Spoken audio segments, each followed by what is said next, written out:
Fashion ഇല്ലസ്ട്രേഷനിൽ hatching പോലെ തന്നെ important ആയിട്ടുള്ള ഒരു shading ടെക്നിക്കാണ് cross hatching.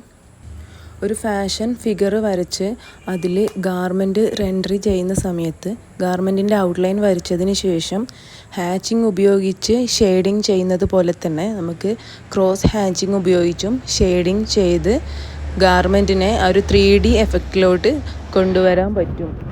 Pencil shading ടെക്നിക്കിലെ സെക്കൻഡ് ടെക്നിക്കാണ് ക്രോസ് ഹാച്ചിങ്. ക്രോസ് ഹാച്ചിങ് ചെയ്യുന്നത് എങ്ങനെയാണെന്ന് വെച്ചാൽ ഫസ്റ്റ് ഒരു ലെയർ കംപ്ലീറ്റ് നമ്മൾ ഹാച്ചിങ് ചെയ്യുക. ഹാച്ചിങ് ഫസ്റ്റത്തെ ക്ലാസ്സിൽ പറഞ്ഞിട്ടുള്ളതാണ്. ലൈറ്റ് ആയിട്ടുള്ള ഒരു പെൻസിലിനെ കൊണ്ട് ആദ്യം ചെരിച്ചിട്ട് ലൈൻസ് കൊടുക്കുക. ആ സർക്കിളിൻ്റെ ആ ഒരു കേവ് ആയിട്ടുള്ള പോർഷനിൽ ചെറുതായിട്ടൊരു കേവ് ആയിട്ട് കൊടുക്കുക. ബാക്കിയുള്ള ഭാഗത്തെല്ലാം മുകളിലോട്ടേക്ക് ചെരിഞ്ഞ രീതിയിൽ ലൈൻസ് വരച്ചു കൊടുക്കുക. പിന്നെ അതിൻ്റെ മുകളിലായിട്ട് ഡാർക്കായിട്ടുള്ളത് 4B 6B പെൻസിലെടുത്ത് ഡാർക്കൻ ചെയ്യുക. ആ ഹാച്ചിങ് ചെയ്ത് തന്നെ ഒന്നും കൂടി സെയിം പ്രോസസ്സ് റിപ്പീറ്റ് ചെയ്യുക. ഇങ്ങനെയാണ് നമ്മൾ ഹാച്ചിങ് ചെയ്തിട്ട് കംപ്ലീറ്റ് ആക്കിയിട്ടുള്ളത്.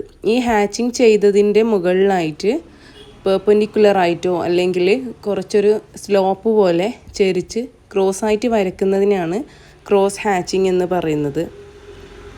ഹാച്ചിങ്ങിൽ ചെയ്ത സെയിം സ്റ്റെപ്സ് തന്നെയാണ് ഇവിടെയും ചെയ്യുന്നുള്ളത്. എത്രത്തോളം ലൈൻസിന് ലെങ്ത് ആവശ്യമുണ്ടോ അത്രയും നമ്മൾ ലൈൻസ് നീട്ടി വരച്ചു കൊടുക്കുകയാണ് ഇവിടെ ചെയ്യുന്നത്. ആ ഒരു ഗ്യാപ്പ് വരുന്നത് ലൈറ്റിൻ്റെ എഫക്റ്റ് വരുന്നതാണ്. ലൈറ്റിൻ്റെ എഫക്റ്റ് വരുന്ന ഭാഗം നമ്മളവിടെ ഒഴിച്ചു വിടേണ്ടതാണ്. ക്രോസ് ഹാച്ചിങ് ചെയ്യുമ്പോഴും ആ ഒരു ലൈറ്റിൻ്റെ എഫക്റ്റ് വരുന്ന ഭാഗം അവിടെ ഗ്യാപ്പായിട്ട് തന്നെ വെക്കേണ്ടതാണ്. ക്രോസ് ഹാച്ചിങ് ചെയ്ത് തുടങ്ങുന്നതിന് മുന്നേ ഹാച്ചിങ് നീറ്റായി ചെയ്തിട്ടുണ്ടോ എന്നുള്ളത് ഉറപ്പ് വരുത്തണം.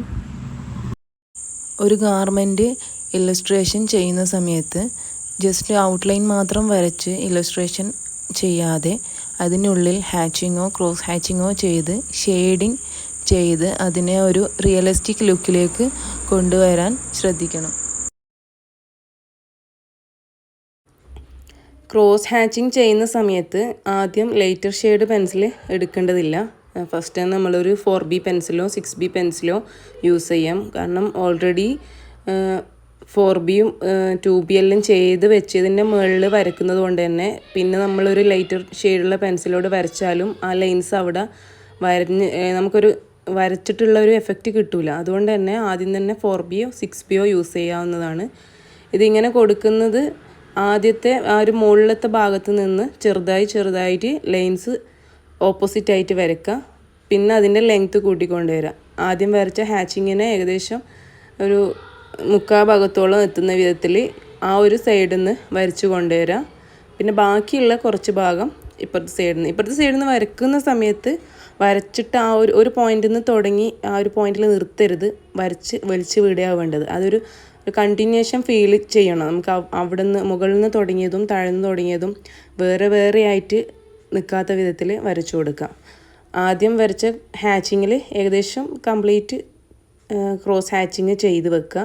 പിന്നെ നമ്മൾ അതിൻ്റെ ഷാഡോ വരയ്ക്കുകയാണ്. ഷാഡോവും ഹാച്ചിങ്ങിൽ ചെയ്തതുപോലെ തന്നെ ഫസ്റ്റ് ഹാച്ചിങ്ങിന് കൊടുത്തതുപോലെ ലൈൻസ് ലെഫ്റ്റിലോട്ടേക്ക് വരച്ച് വലിച്ചു വിടുക.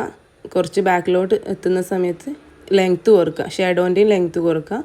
പിന്നെ അതിന് ക്രോസ് ഹാച്ചിങ് ചെയ്യാൻ ക്രോസായിട്ട് ലൈൻസ് ഇട്ട് കൊടുക്കുക.